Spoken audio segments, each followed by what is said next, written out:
Lappiin mä matkustin, huoleni unhoitin. Kaupungin hälynyt kauaksi jäänyt on. Luontoni näyttävä on, ruskassa verraton. Kaikeni kaiken luojani tehnyt on. Polkuja liejangin mä raivasin. Välillä istahdin ja huokailin. Katselin huipulle päin, oppani siellä mä näin. Siellä hän viittoili, tulkaapas tänne päin. Rako valkea on, kokemus verraton. Illan hämyssä saimme sen syttymään. Lämpöä huokuen, valoa loissaen. Oi uudelleen kaipaan mä tunnetta jälleen sen. Tietä tunturiin mä vaelsin. Avaruutta siellä kohtasin. Järvet nuo puhtahaa, luojasta kertovaa. Kaikeni kaiken Herrani tehnyt on. Niin kaiken Herrani tehnyt on.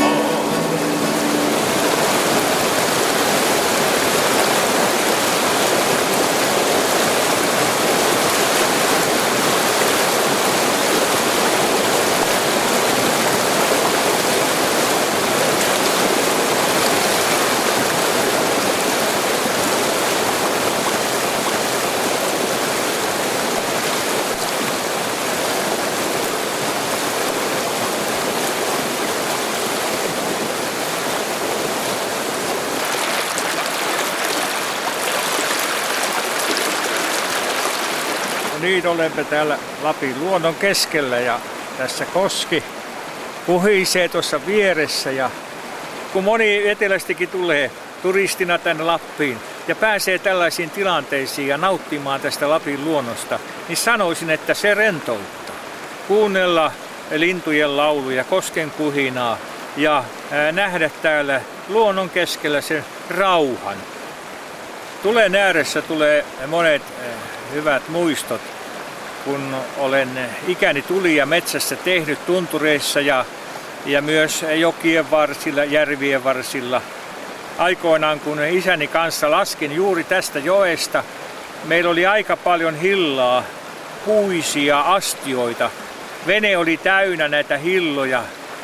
Veneet kerrankin upposi tuonne alajoelle ja kaikki meidän hilla-astiamme, mitä veneessä oli, meni sinne koskesta alas ja minä hyppäsin alapuolelle ja kappasin syliin niitä ja heitin maalle.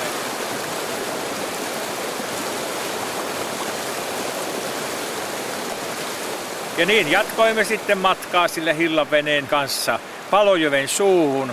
Täältä on suunnilleen sinne 50 kilometriä. Kun väsähettiin, niin kahvisteltiin siellä rannassa, niin kuin nytkin on tämä kahvihetki täällä. Ja se oli aina kiva pysäyttää vene, ja jos oli verkko mukana tai onki, niin sai harria. Ja harrihan on erittäin hyvää kalaa. Mulla on tässä ikivanha kuksa. Monta kertaa jo palannut tunturissa, kun olen asunut kodassa.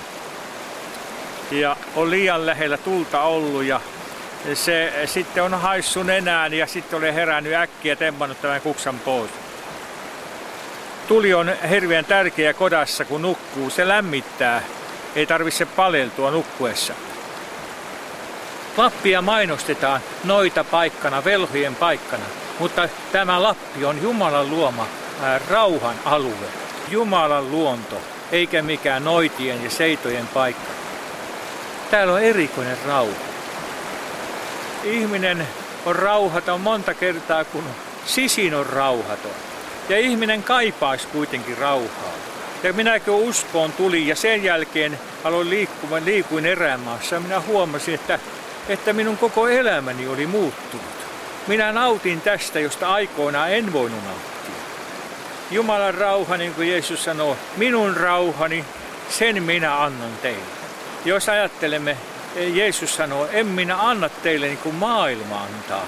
Älköön teidän sydämenne olko murheellinen, älköön peljätkö. Siis Jeesus antaa todellisen rauhan, hyvän oman tunnon ja sydämessä lepää Jumalan rauha. Ja siksi on ihana asia, että ottaa Jeesuksen vastaan pelastajana, ennen kuin se on liian myöhäistä. Sitten kun ihminen on tullut uskoa ja tulee tänne Lapin luontoon, niin sitten se vasta syvä rauha on. Jumala on luonut tämän kaiken. Jumala ei ole luonut stressiä, vaan Jumala on luonut vapauden ja rauhan. Mutta ihmiset kiireisen elämän keskellä, monet ovat stressissä ja monet kokee, että he eivät jaksa enää mennä eteenpäin. Sinulle ystävä tahdon sanoa, joka olet stressaantunut, väsynyt, kun koet sydämessäsi, että minä tarvitsen tuon rauhan. Minä tarvitsen iankaikkisen rauhan, levon sydämeen. Monet ajattelevat, että minusta ei ole enää mihinkään. Olen täysin epäonnistunut. Olen menettänyt tasapainoni elämässä.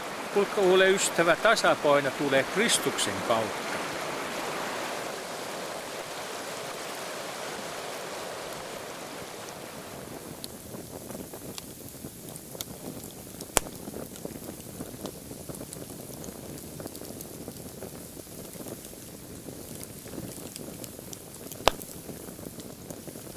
Istumme tässä Rakovalkean ääressä.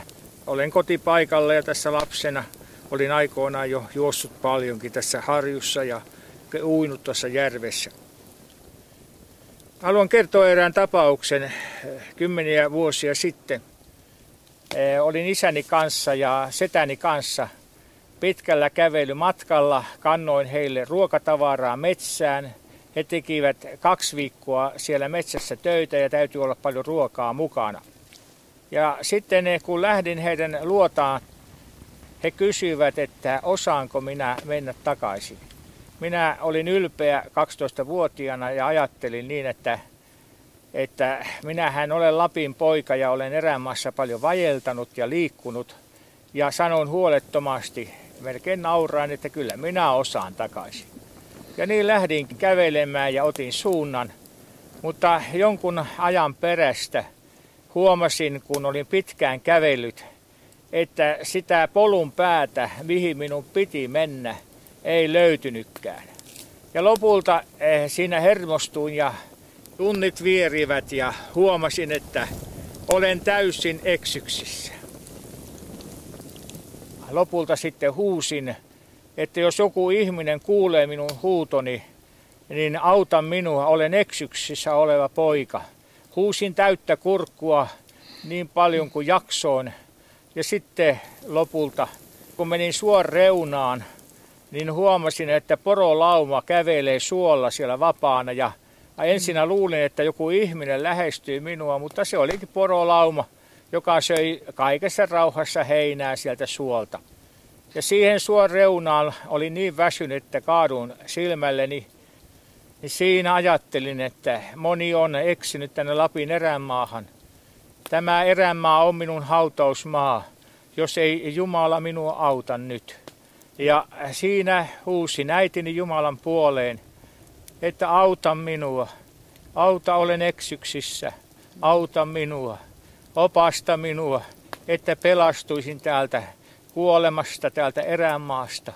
Minä lupauksen annoin siinä 12-vuotiaana, kun makasin kasvoillani siinä maassa, että jos Herra minua pelastat, minä annan elämäni sinulle Jeesus ja tunnustan Jeesuksen nimen. Ja yhtäkkiä kun olin rukoillut, minä koin, että joku lähestyi minua hyvin lähelle. Kosketti hellävaraisesti minun selkääni. Nousin pystyyn ja katselin ympärille ja ihmettelin, ketään ei näy. Mutta oikealla puolella, aivan lähelläni, on joku. Ja sain sellaisen erikoisen voiman. Ja tuli sellainen turvallisuuden tunne, että Herran enkeli johtaa minut oikealle tielle. ymmärsin sen, että Jumala lähetti enkelin pelastamaan minut.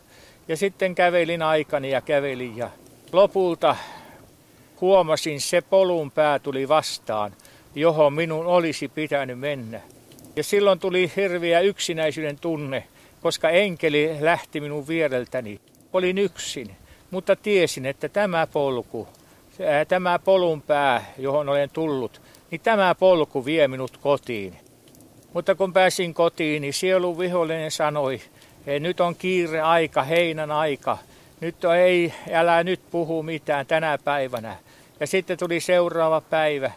Taas se sanoi sielun vihollinen sisimmässä, älä nyt, kun nyt on kiireinen aika. Älä vaan tunnusta nyt Jeesuksen nimeä. Älä kerro sitä, että lupaasit antaa elämäsi Jeesukselle. 3. päivä tuli ja sielun vihollinen sanoi, että on turha enää tunnustaa Jeesusta Herraksi.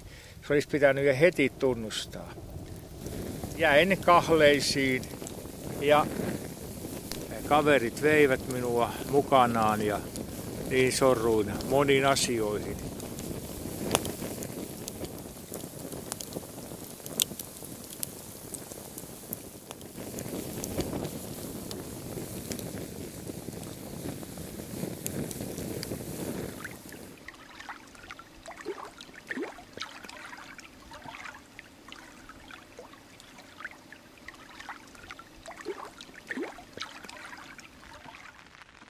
Kerran isän kanssa oltiin, niin me saatiin 2 veneen lastia, isoja ahvenia. Siis moni luulee, että se on kalajuttu, mutta se on todella totta.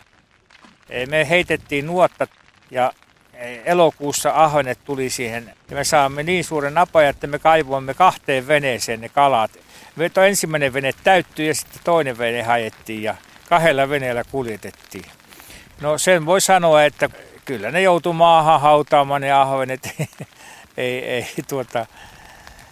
Ei niitä pystynyt kukaan syömään, se oli niin valtava saalis.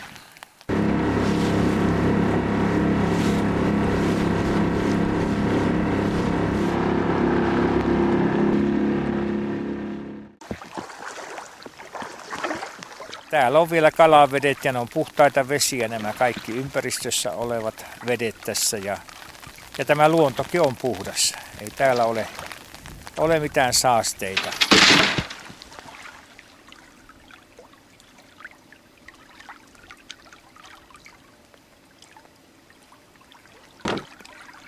Ja nämä on semmoisia niin sanottuja lihavia ahvenia, koska se ei syö paljon mitään muuta kuin siikaa. Kylä on tuossa aivan vieressä, jossa olen lapsena ollut ja olen syntynyt siinä. Ja meitä oli 13, joka äitini synnytti, mutta sitten meitä jäi vain 5 eloon, kun oli vaikeita aikoja, 8 lasta kuoli. Olin nuorin, kuopus perheessä. Äitini oli uskovainen. Isä joskus aikoinaan näki helvetin kauhut unissa ja hänkin tuli uskoon, mutta valitettavasti hän ei sitten kestänyt kuitenkaan. Mutta äitini oli harras uskovainen. Hän rukoili paljon, huusi Jumalaa, että Herra, pelasta poikani. Herra, ilmesty lapsilleni. Ja minun elämäni oli painunut aika syvään 14-vuotiaana, kun olin Saksassa. Meitä oli monia lappalaisia siellä. Näyttelimme siellä lappalaiselämää porojen kanssa, olimme siellä. Ja 14-vuotiaan pojan elämä meni pilalle. Halusin mennä kaikenlaisiin asioihin mukaan. Sitten kun tulimme pois Saksasta elokuussa, olin oppinut monenlaista asiaa ja eräs asia oli alkoholi, tupakat ja kaikki muut. Ryyppäsin ja rällästin toisten kanssa hyvin paljon ja kun ne toiset eivät ole käyneet nuoret paljon missään muualla, niin olin sitten kyläkunnalla sellainen vetojuhta tavallaan näihin huonoin asioihin. Elämäni painui aika syvälle. 6 vuotta kesti tämä juopottelu ja kaikki muukin, mitä siihen liittyy.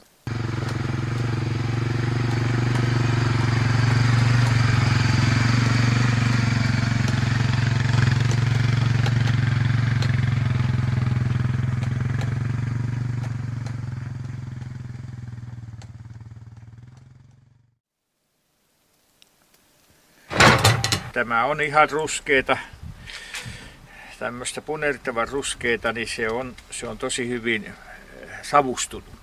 Tämä on oikeastaan niin kuin kirja tavallaan tällä tavalla. Sitten otetaan syyvää siitä parhaat palat pois. Ja voi sanoa, että se on kaloista ykkönen.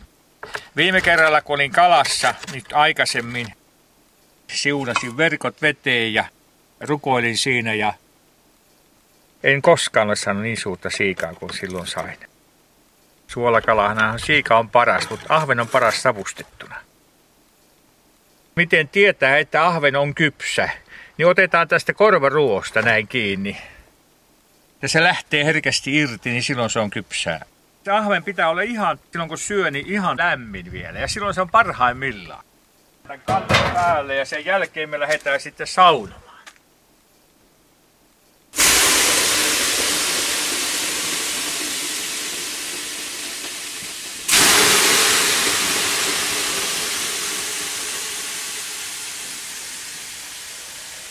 Monta kertaa ihminen ajattelee niin, että se on niin vaikea tulla uskoon.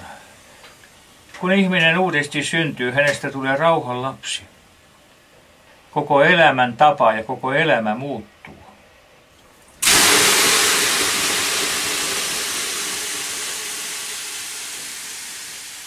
On hyvin tärkeää, että me annamme elämämme kokonaan Jeesuksen käteen. Ja että Jeesuksen veri puhdistaa kaikesta synnistä.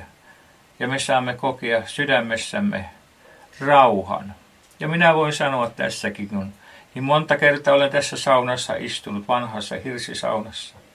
Kun rauha on sydämessä, ei voi mitään muuta kuin kiittää Jeesusta. Ystäväni, ota Jeesus vastaan ennen kuin se on liian myöhäistä. Olet ehkä etsinyt näitä hengellisiä asioita. Ehkä olet käynyt kirkossa, ehkä olet käynyt jossakin tilaisuuksissa. Ja sisimmässäsi kuitenkin on ristiriita. Ystäväni, rauha ei tule mistään muualta kuin Jeesuksesta. Hän on rauhan ruhtinas ja rauhan antaja. Niin monilla on kaipaus sydämessä. Niin monet haluaisivat saada rauhan. Niin monet haluaisivat saada vapautuksen. Mutta on vain yksi tie. Jeesus sanoo, minä olen tie, totuus ja elämä. On vain Jeesus tie, joka vie taivaaseen. On vain Jeesuksen veri, joka puhdistaa, joka Kolkatalla vuosi meidän syntiemme tähden. Ystäväni, joka olet ajatellut, sinun elämälläsi ei ole mitään merkitystä täällä maailmassa. Sinun elämälläsi on suuri merkitys. Anna itsesi Jeesukselle. Jeesus rakastaa sinua, ystäväni, juuri sinua. Vaikka ihmiset eivät rakastaisi sinua, mutta muista, että Jeesus rakastaa sinua.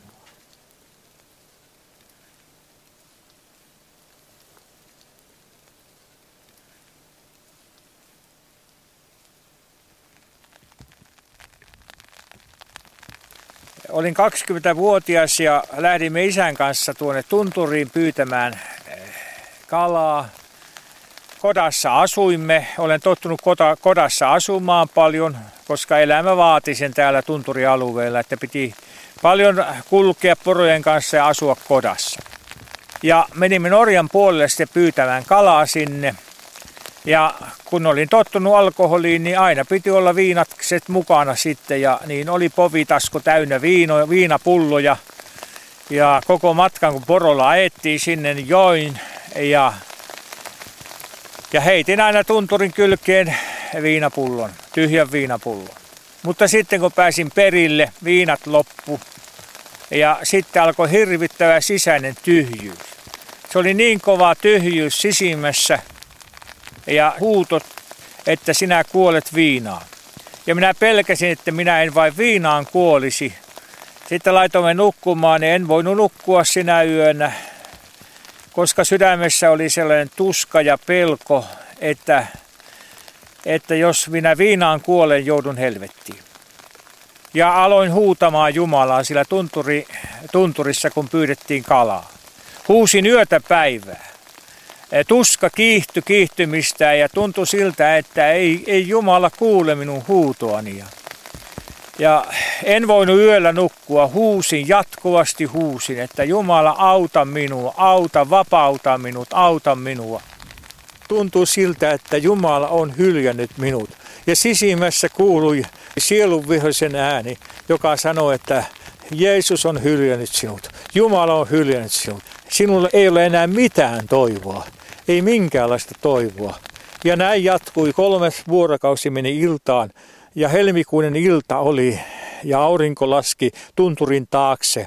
Ja siinä sanoin isälle, että mene kahvia keittämään, minä haluan jäädä yksin tänne jäälle. Huusin täyttä kurkkua Jumalan puoleen, että Herra, vapauta minut alkoholin kirosta ja kaikista tällaisista asioista. Mä en jaksa enää, Minä en halua helvettiin suoraan sanoen, niin kuin Lestadiuksen aikana Lestadius sanoi suoraan, että jos ette tee parannusta, niin te joudutte helvettiin. Ja kun yksin jäin sinne ja huusin sydämeni pohjasta, Herra armahda, vapauta, pelasta minut, auta minua. Minä en halua helvettiin joutua, vaan haluan päästä taivaaseen. Ja siinä yhtäkkiä, kun olin huutamassa, en jaksanut enää hakata järven jäälle avantoja. Huusin, niin siinä koin sisimmässä, että Herra lähestyi minua. Jeesus lähestyi minua ja puhui minun sydämeeni, että Joonas, minä vapautan sinut kaikista siteistä. Minä annan anteeksi kaiken sinulle. Joonas, minä rakastan sinua. Olen Kolkatalla kuollut sinun syntiesi tähden. Ja minä vapautan sinut kaikista siteistä ja viinan kirosta. Ja siinä koin niin syvän vapautuksen siinä järven jäällä, että minä hypin ympäri avantoa ja löin käsiä yhteen niin paljon kuin jaksoin ja huusin, ole kiitetty Herra Jeesus, joka vapautit minut siteistä. Ja sen jälkeen kun sitten menin isän luokse kotaan, niin isä huomasi varmaan sen, että poika on muuttunut. Olin täysin muuttunut, olin uudesti syntynyt, olin vapaa kahleista ja siitä lähti minun uskon elämän tie. Sen jälkeen kiitin paljon Jeesusta, kiitin Jumalaa siitä ja olin kiitollinen siitä, että minulla on uskovainen äiti, joka rukoili jatkuvasti minun puolesta. Ja sen jälkeen sitten kun menimme kalastamasta kotiin, ensimmäisenä kerron äidille, että minä olen tullut uskoon. Ja Jeesus on vapauttanut Tunturijärven jäällä minut ja äitillehän se oli valtava riemu ja ilo, että poika ei enää kulje syntyretkille, ei kiroille enää, ei ryyppää enää. Elämä on täysin muuttunut. Ja sen jälkeen sitten Jumala puhui valtakuntansa työstä. Ja minä ymmärsin, että minun on alettava omasta kodista. Ja sitten menin ilmoittamaan sinne taloihin ja menin vavisten ilmoittamaan, että meillä on niin sanotut seurat, niin kuin lestadiolaiset sanoi. Ja ne ymmärsi seurat, se oli kokous, hengellinen kokous. Sitten naapurit kysyivät minulta kireästi, kuka saarnamies siellä puhuu. Ja minä yritin kakistella sitten suustani ulos, että minähän siellä puhuu. Ja no sitten uteliaisuudesta ne tuli tietenkin kuuntelemaan entistä juoppoa. Ja kun sitten ne tuli kuuntelemaan minua ja minä pelkäsin, kun oli niin paljon väkeä. Sielun vihollinen sanoi, että Joonas, sinä teit tyhmän tempun, kun tommoseen menit. Kun kokous tai seura-aika alkoi minä olin polvilla Herran edessä ja huusin, Herra, olen ilmoittanut nämä kokoukset, siis seurat. Ja ihmisiä alkoi tulemaan kokouksiin. Ja Herra, mitä minä puhun? Olenko aasi? Minä en osaa puhua mitään. Silloin kun olen juopottelen, niin silloin kyllä höpisin kaikenlaista, mutta minä en Herra osaa puhua yhtään mitään. Ja siinä tilanteessa sitten, kun menin pöydän taakse, oli Jumalan puolelta hiljaista, mutta tiesin muutamia lauluja ja olin laulanut hengellisiä lauluja, vanhoja sellaisia hengellisiä lauluja. Ja nousin ylös ja sanoin, että nyt lauletaan tämä laulu ja ne laulu mukana. Ja kauhea jännitys ja mielenkiinto oli ihmistenkin puolelta, että miten tuo Joonas, entinen juoppo, selviää tästä. Ja sitten nousin ylös ja rukoilin. Ja kun otimme toisen laulun, minua pelotti mahdottomasti, että miten minä voin, minun pitää nousta ylös ja alkaa saarnaamaan, enkä osaa saarnata. En osaa puhua. Ja siinä kun nousin ylös, niin Jumalan henki vaikutti niin voimakkaasti, että saarnasin noin suunnilleen 45 minuuttia hengessä. Ja ihmiset murtuivat siinä. Ja ihmiset huomasivat, että tässä on Jumala tässä miehessä vaikuttamassa, kun tuommoisen saarnan piti heille. Ja siitä lähti minun evankeliumin työ. Ja näin kiersin eri puolilla täällä Lapissa. Norjan puolella, Suomen puolella. Jumala siunasi ne tilanteet niin, että sai julistaa evankeliumia, sai rukoilla ihmisten puolesta. Kun Hilkan kanssa menimme naimisiin, niin sen jälkeen sitten olemme kiertäneet eri puolilla myös maailmaa. Ihmiset ovat kiintyneet monet tähän maailman rahaan, mammonaan. Älä ohita, etsikko aikaasi, vaan tule tänään Jeesuksen luokse. Herra Jeesus kutsuu, olen aivan varma, että hän kutsuu sinua, nimenomaan sinua pelastukseen. Hän haluaa, että sinä tulisit uskoon. Ja uskallan sanoa, vaikka taivastiellä on vaikeuksia myös, ja sielun vihollinen yrittää monta kertaa lyödä mielen maahan, mutta Jeesuksessa on voittovoima. Ja sanoisin, että missä vietät iankaikkisuutesi. Ja monet ajattelee, että kun olen vähän uskonnollinen, se riittää. Se ei riitä, uskonnollisuus ei riitä taivaaseen, vaan jokainen, joka tulee uudesti syntyy ja haluaa tehdä parannusta ja haluaa oman tuntonsa pitää puhtaana. Kuulkaa, tänä päivänä on niin paljon sidottuja ihmisiä. Tarvitaan vapauttaja ja hän on Jeesus Kristus. Jeesus haluaa sinut henkilökohtaisesti pelastaa, että sinäkin voisit tehdä Herran valtakunnan työtä jollakin tavalla. Voisit rukoilla ja auttaa ihmisiä taivastielle. Olen varma siitä, että sinä, joka katselet tätä, sinua Jeesus haluaa nimenomaan pelastaa juuri sinut. Jeesus haluaa antaa syntisi anteeksi ja uuden elämän. Ja sinulle ystävä, joka olet ollut uskossa nuorempana ja katselet tätä filmiä, minä sanon sinulle suoraan, Jeesus haluaa uudistaa sinut ja antaudu kokonaan Jeesukselle. Niin kuin laulussa lauletaan, että et puolinaisin voi palvella se isän rakkauttaan. Ystäväni, siksi kutsun sinua ja minä haluan tässä lopussa rukoilla sinun puolestasi henkilökohtaisen rukouksen. Ja sinä voit ristitä kätesi siellä ja rukoilemme yhdessä, että Herra antaa sinun syntisi anteeksi ja sinä saat kokea rauhan sydämeen, uuden elämän sydämeen. Ja minä rukoilen nyt juuri sinun puolestasi, ystävä.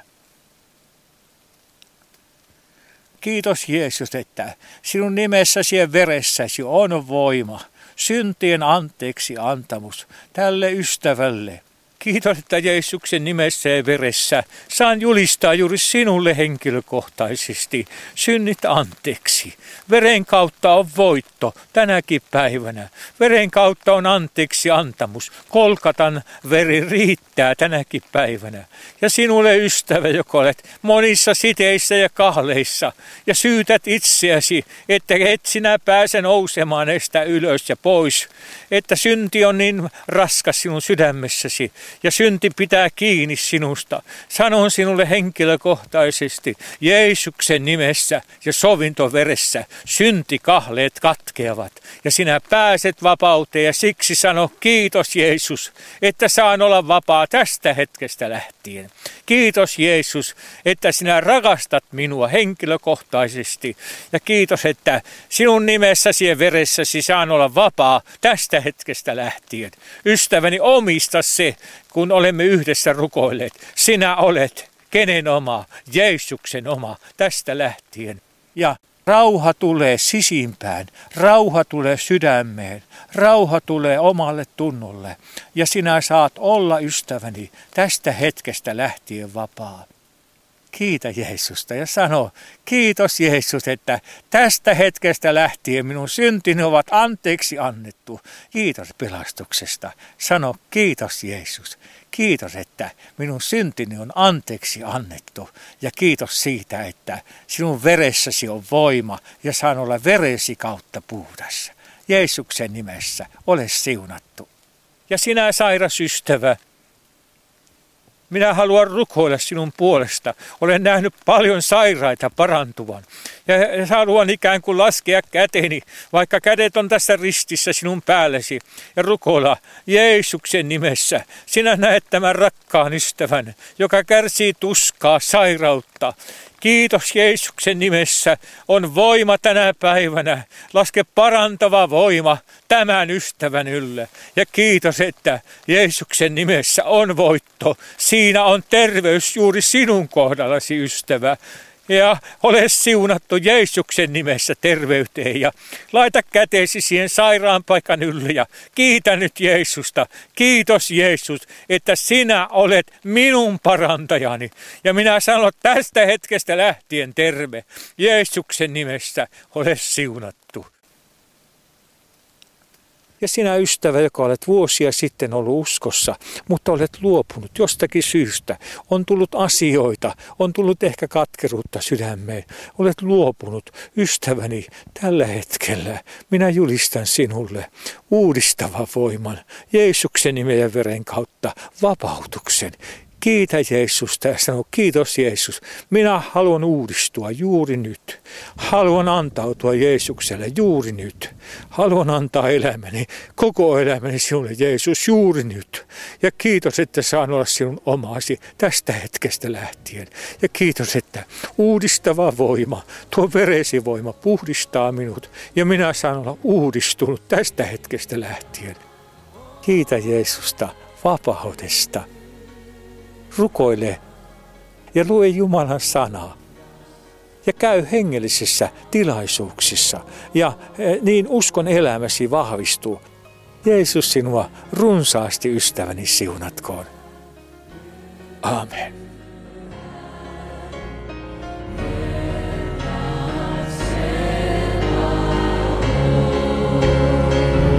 Sinä olet pyhä.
Pyhä